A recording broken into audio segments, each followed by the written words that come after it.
So incredibly, a few months ago, the 1 millionth subscriber signed up to this YouTube channel. After nearly 4 years of making videos, it's been so humbling and I'm so grateful. Thank you for watching. Thank you for being here. So today, to mark the milestone, what I'd like to do is I'd like to answer some questions. In addition to the comments I receive at the bottom of many of my videos, I also include my email address so that people can send me questions and comments about their particular invention or their particular legal issue without having to share it with the world. So I'd like to address some of those questions and comments as well, because I think they're super interesting. And don't worry, if you're the guy who wrote me from prison asking me to bake you a cake with a file in it, I'm not going to disclose your name. Anyway, let's jump into some of those questions now. I'm an inventor. I'd like to find a manufacturer to license my invention. Where can I meet someone who can help me take this invention to market? Well, there's a lot of good places to meet manufacturers and potential licensees. But before you start looking, I think it's important to remember one thing, and that's that manufacturers need inventions as much as you as an inventor need manufacturers. This is not a one-way street. Don't be staring at your shoes. Just remember that when you go out looking for someone to help you monetize your invention, they're also looking for you. Okay, so where do you go to find a licensee, to find a manufacturer? Well, in my mind, this is a lot like dating. So where would you find someone to go out with? Well, unless you're Brad Pitt or Jennifer Aniston, it's very unlikely that you're going to find anyone by wandering down the street pressing doorbells and asking each person who answers if they want to go out with you. At best, it's going to be a pretty inefficient process. And at worst, you're likely to run into quite a bit of rejection. So normally, if you want to meet somebody, you go to places where those people are going to be, where there's other people there who also want to meet you. It might be a singles group or a nightclub or some kind of singles social activity. But the point is, you go to places, you go to events where there'll be other people who are looking for you. The odds are just so much better of making a connection. One such place where inventors can go are industry conferences and trade shows. Almost every big city has these trade shows, and there are trade shows covering almost every industry. Now, it's possible just to buy a ticket, go into the trade show, and wander around and try to find manufacturers who are willing to talk to you. In my mind, this is only slightly better than ringing doorbells. I think if you want to be taken seriously as an inventor, you should rent an exhibit booth. And this doesn't have to be expensive. You can get an exhibit booth in the cheap seats, which often is on the exhibit floor against the wall, a small table pressed up against the wall where you can put your prototype and some flyers or some sell sheets about your product. But this does a couple of things. First of all, it shows that you're serious, that you are a serious business person and that you have something to sell, just like everybody else on the exhibit floor.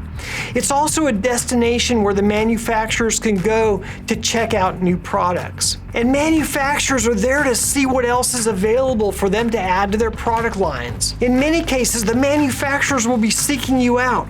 They'll be visiting the cheap seat tables in the perimeter of the exhibit floor. They want to see what you've got. And having an exhibit booth also gives you a chance to go around and visit other manufacturers. And if there's no time for you to talk with them right then, you can always invite them to come by your booth and see your prototype. And often some of these small table booths are available at smaller shows for a matter of a few $100s. And you might also look into sharing a booth or sharing a table with another inventor who's also looking, if having a booth by yourself feels a little out of reach. Anyway, I think trade shows are just a great opportunity for inventors to see and be seen. Okay, next question. How did you become a patent attorney? Well, I started out as a chemical engineering major at the University of Texas at Austin, and then went to work my sophomore year at Dow Chemical Company as a co-op engineer, kind of a student engineer.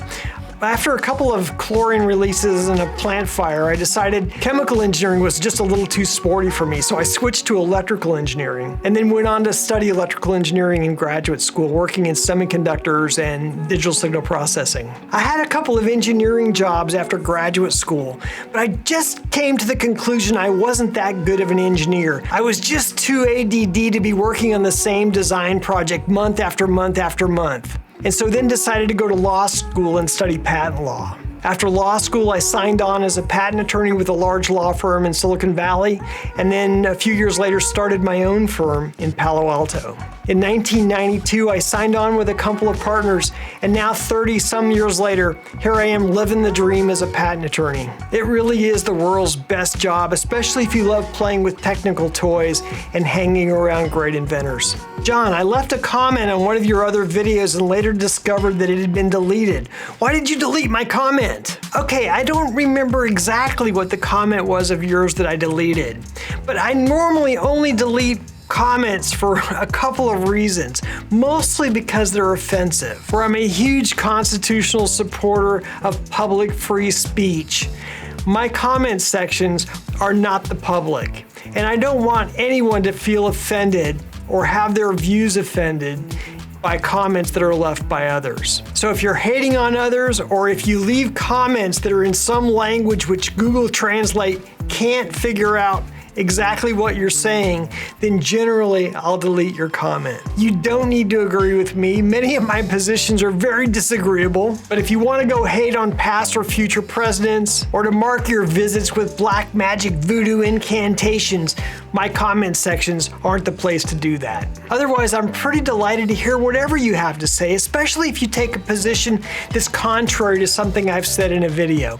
And by the way, I really have learned a lot from the comments that have been left behind by others. It wasn't so long ago that somebody in a comment section corrected my interpretation of the eavesdropping law of Illinois, which had been changed in 2014, and I just hadn't kept up. Thank you for the comments, and as long as they're G-rated and not hating on anybody, I'm very unlikely to remove them.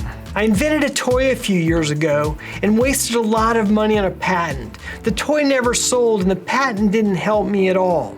Well, the sad reality is that for a lot of people, patents are a complete waste of money. It's important to understand that patents are business tools.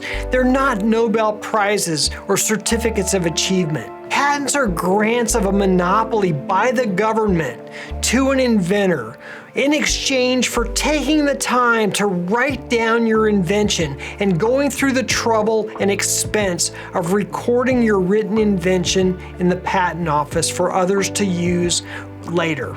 In exchange for going through the hassle and expense of writing down the invention, the government gives a limited 20-year monopoly to exclude others from making, using, and selling the invention. And this 20-year monopoly to exclude is designed to give you, the inventor, space to practice your invention without competition from others. Of course, your right to practice your invention is subject to the patents of others whose inventions you might be using in your product. So even though you may have an idea or you may have an invention, there are still some really good reasons why you may not want to get a patent. One of those reasons might be that your invention is not useful, it's no good, nobody wants it. There's just no value in having a monopoly to exclude when nobody else really wants to participate and copy your invention. A second reason you may not want to get a patent is if you're just a hobbyist and you have no desire to monetize or to commercialize your invention. If you're just going to practice it at home, maybe it's a tool that you're using in your garage and you're the only one that's going to be using it, then there's no point in getting a patent on it. It is true the government would like you to write down your invention and record your invention in the patent office, but it may just not be worth the time and trouble and expense of hiring a patent attorney to help you if there's no benefit that you get from that monopoly granted to you by the government. So unless there's a good reason for you to get a patent may end up just being expensive wallpaper. And if you're not sure about the pros and cons on this would be a great discussion to have with your patent attorney. Okay, I didn't get through that many questions today, so I'll have to do another video soon of questions and answers. But I do want to thank you again for being here, watching my videos, and being a subscriber and follower of this channel. I'm incredibly humbled to have you here. I'm honored to be part of your journey in the exploration of intellectual property law. If you have a question or opinion, leave it in the comments section below. I'd love to read it. I'll see you on the next video.